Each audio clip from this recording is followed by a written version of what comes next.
The story of Forgotten begins with a quiet but unsettling move. A family relocates to a new house on the outskirts of the city, hoping for a fresh start and a calmer life. The family consists of 4 people: the father, the mother, and their 2 sons. The youngest son, Yosuk, is the emotional center of the story. He has struggled with anxiety and psychological trauma since childhood, and relies heavily on medication to stay stable. His condition makes him sensitive, observant, and often fearful of his surroundings. From the very first night in the new house, an atmosphere of discomfort surrounds Yosuk. The house looks normal on the surface, but something about it feels wrong to him. He notices strange noises coming from the upper floor, a place the family claims is being used for storage. These sounds occur mostly at night and resemble dragging, banging, or heavy movement. While Yosuk is disturbed by them, the rest of the family dismisses his concerns, assuming that his anxiety is causing him to imagine things. Yosuk's older brother, Yosuk, is everything Yosuk is not. He is confident, calm, and dependable. He acts as a protector and emotional anchor for Yosuk, often reassuring him when his fears take over. Yosuk is engaged and appears to have his life well organized. To Yosuk, his brother represents safety and stability in a world that constantly feels threatening. As days pass, Yosuk becomes increasingly fixated on the strange sounds upstairs. He starts connecting them to vague memories and disturbing feelings he cannot fully explain. His anxiety worsens, and he becomes more withdrawn. The house, instead of becoming a home, begins to feel like a trap filled with unanswered questions. One evening, the tension reaches a breaking point. Yosuk witnesses something horrifying. He sees his brother being attacked and abducted by unknown men who force him into a vehicle and drive away. Yosuk is frozen in fear, unable to stop what is happening. When he tries to explain the incident to his parents and later to the police, no one fully believes him. His mental condition once again works against him. The authorities suspect that he may have hallucinated the entire event. Despite Yosuk's desperation, days pass with no sign of Yosuk. The police investigation leads nowhere.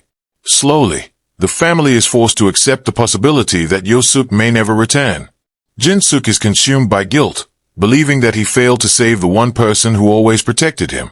Time moves forward, and the emotional wound remains open. Yosuk's mental state deteriorates further. He becomes obsessed with replaying the night of the kidnapping in his mind, questioning his own memories and sanity.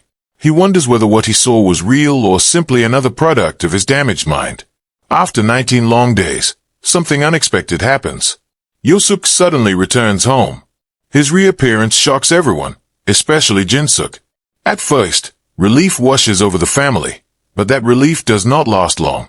Almost immediately, Yosuk senses that something is wrong. The man who has returned looks like his brother, but he does not feel like him. Yosuk behaves differently. His habits, preferences, and reactions are subtly but noticeably altered. He forgets things he should remember and reacts strangely to situations that once felt natural to him. Yosuk notices these changes in silence, afraid that voicing his suspicions will once again lead others to question his mental health. The more Yosuk observes his brother, the more convinced he becomes that this person is not truly Yosuk. His fear grows, but so does his determination to uncover the truth. He starts paying closer attention to every detail, every inconsistency, and every unexplained action. Yosuk begins to secretly investigate on his own. He searches the house, looks through old belongings, and tries to piece together clues. During this process, he discovers unsettling information that makes him question not only his brother's identity but also his own memories. His sense of reality begins to crumble as he realizes that his past may not be what he believes it to be. As the story progresses, Yosuk uncovers documents and records that suggest his life has been carefully controlled. His treatment, his medication, and even his memories appear to be part of something much larger. The more he learns, the more he understands that the truth is deeply connected to his psychological condition. Slowly, the narrative shifts from a simple mystery into a dark psychological puzzle. Yosuk begins to realize that his mind may be hiding something from him.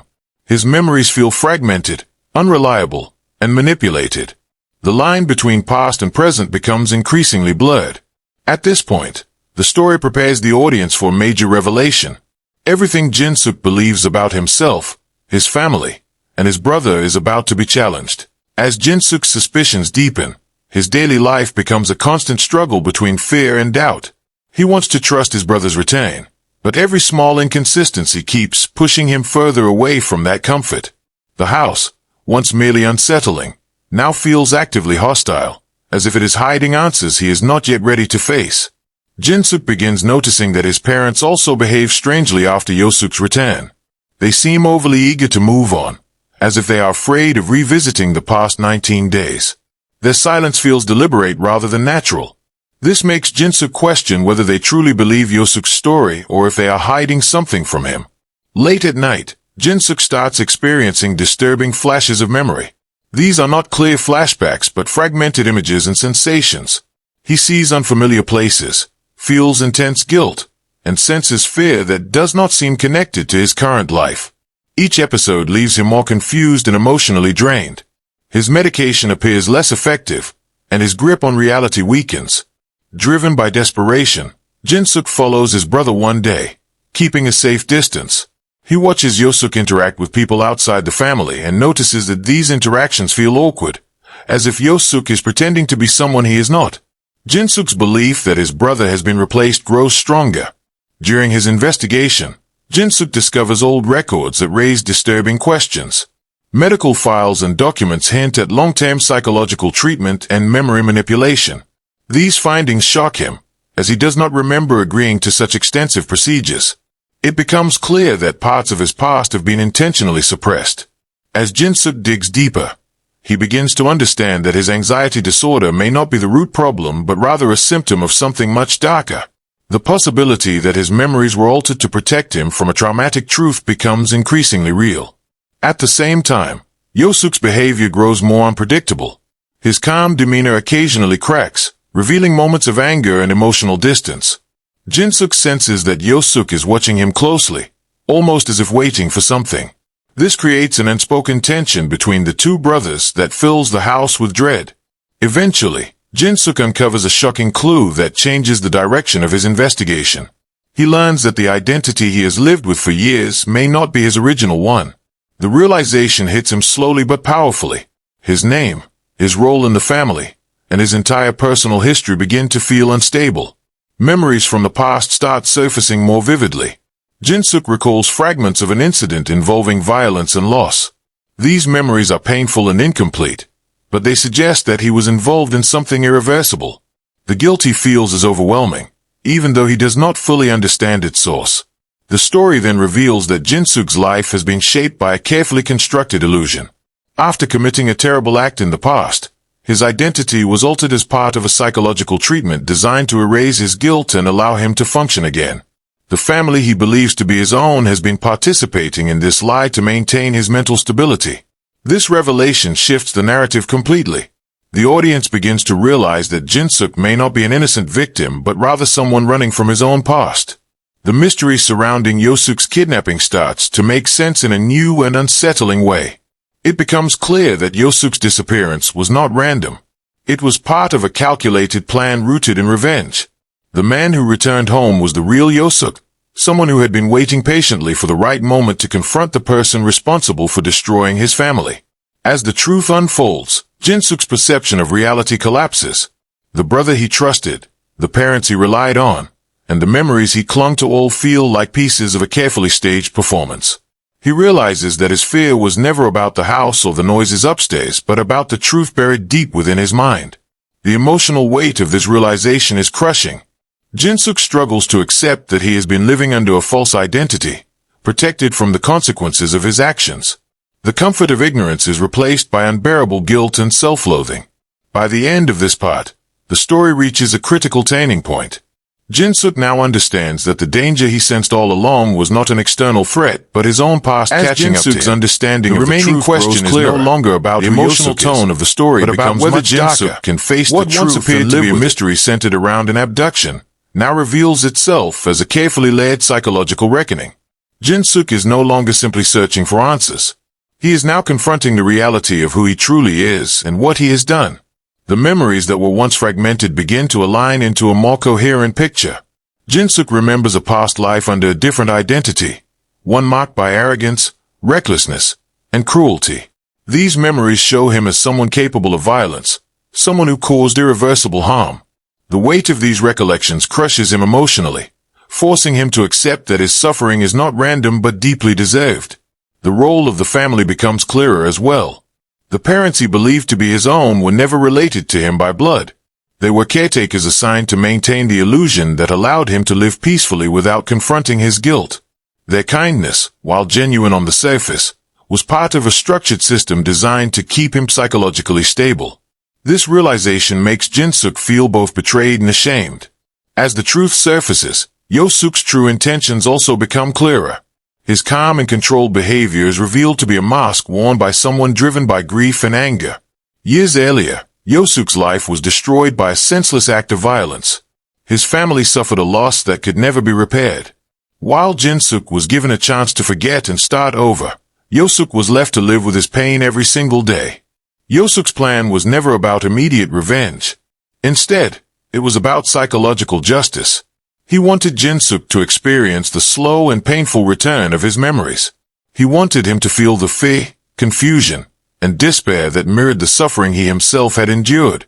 By allowing Yosuk to live comfortably under a false identity and then tearing that identity away piece by piece, Yosuk believed he was restoring balance. Yosuk begins to understand that the kidnapping was a deliberate act meant to initiate this psychological unraveling. Every strange event, every inconsistency, and every unexplained silence was carefully placed to guide Yosuk toward the truth. Nothing was accidental. The house, the timing, and even Yosuk's worsening mental state were part of a controlled environment designed to awaken his buried memories. As Yosuk reflects on his past actions, he realizes the full extent of the damage he caused. The pain he once dismissed now feels overwhelming. His transformation from a carefree individual into a haunted soul becomes complete. He no longer sees himself as a victim of circumstance, but as the architect of his own downfall. The emotional conflict reaches a peak as Yosuk attempts to reconcile his present self with his former identity. He struggles with the idea that he has lived years of borrowed peace while someone else lived in permanent grief. The question that torments him most is whether redemption is even possible for someone like him. Yosuk, meanwhile, remains distant and controlled. He does not seek forgiveness or emotional closure. For him, the exposure of the truth is enough. He believes that forcing Yosuk to remember is a punishment more severe than any physical harm. Watching Yosuk break under the weight of his memories confirms that his plan has succeeded. As the story approaches its final act, Yosuk's mental and emotional state reaches its lowest point. The person he thought he was no longer exists, and the person he truly is feels impossible to accept. He becomes isolated, trapped not by walls or restraints, but by his own conscience. The tension builds toward an inevitable confrontation between Yosuk and Yosuk. This confrontation is not explosive or dramatic in a traditional sense. Instead, it is cold, heavy, and emotionally devastating. The silence between them speaks louder than any words ever could. Both men understand that nothing can undo the past.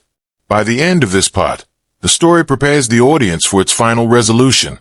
The focus shifts from mystery to consequence, from fear to accountability. The story unfolds with a heavy sense of inevitability. Psychological collapse. Yosuk is no longer chasing answers remembering or doubting his perceptions. Is only the beginning of his punishment. The truth is fully surfaced, and with it comes a level of emotional pain he has never experienced before. The fear that once dominated his life is replaced by something far more suffocating: responsibility. Yosuk begins to revisit his past memories with painful clarity. What once appeared as fragmented images now forms a continuous narrative. He remembers the reckless choices he made, the anger that drove him, and the irreversible act that destroyed another family's life. These memories are not exaggerated or distorted. They are raw, precise, and impossible to escape. Every attempt to suppress them only makes them retain with greater force. The illusion that protected Yosuk for years completely collapses. The house that once felt unfamiliar now symbolizes confinement rather than mystery. Every room reflects a lie he lived in, and every object feels like a reminder of borrowed time. He understands that his peaceful life was never truly his own. It was built on someone else's suffering. Yosuk, having achieved his goal, becomes emotionally distant. His actions are not fueled by rage anymore but by closure. He does not seek to destroy Yosuk physically because the psychological destruction has already taken place. Yosuk's suffering is visible in his exhaustion, his hollow expressions, and his inability to find comfort in anything.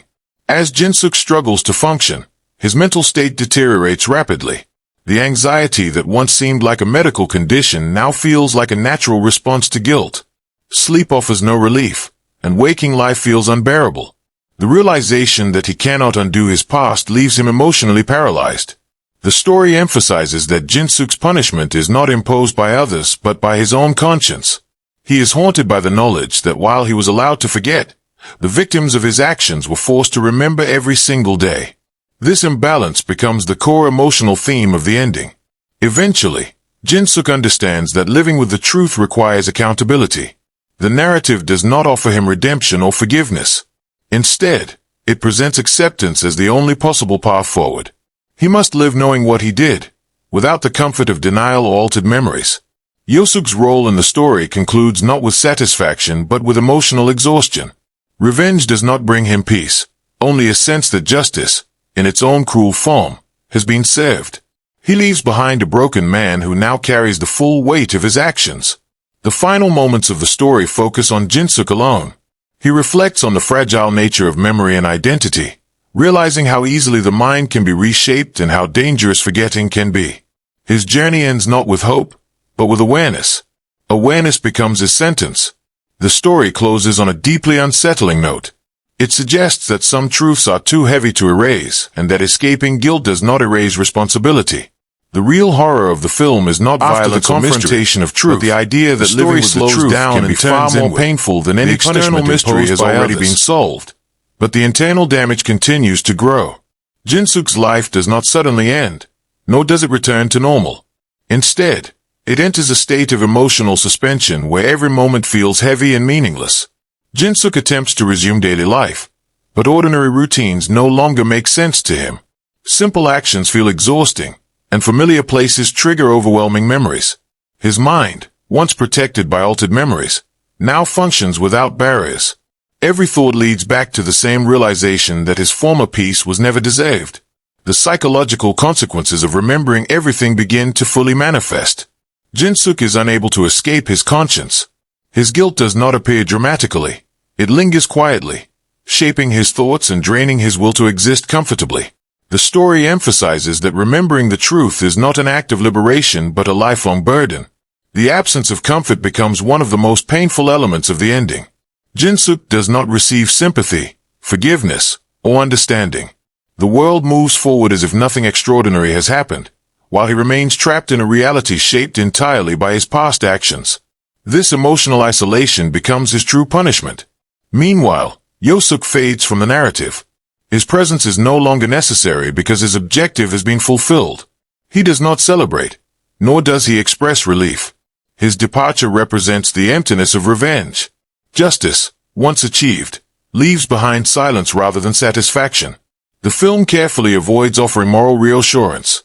There is no suggestion that suffering balances the past or that pain restores what was lost.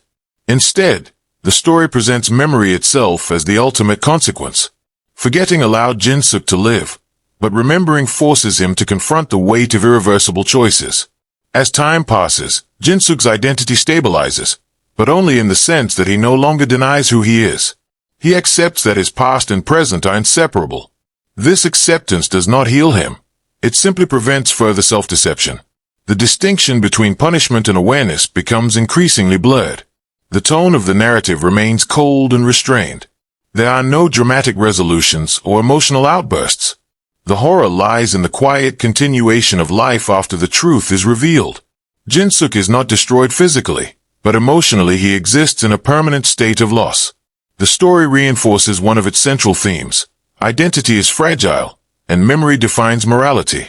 By erasing Jinsuk's memories, the system allowed him to escape responsibility temporarily. By restoring them, it ensured that accountability would follow him forever. In the final moments of this part, Jinsuk is shown not as a villain or victim, but as a human being forced to live with absolute awareness of his actions. The narrative makes it clear that this awareness is not redemptive. It is simply unavoidable.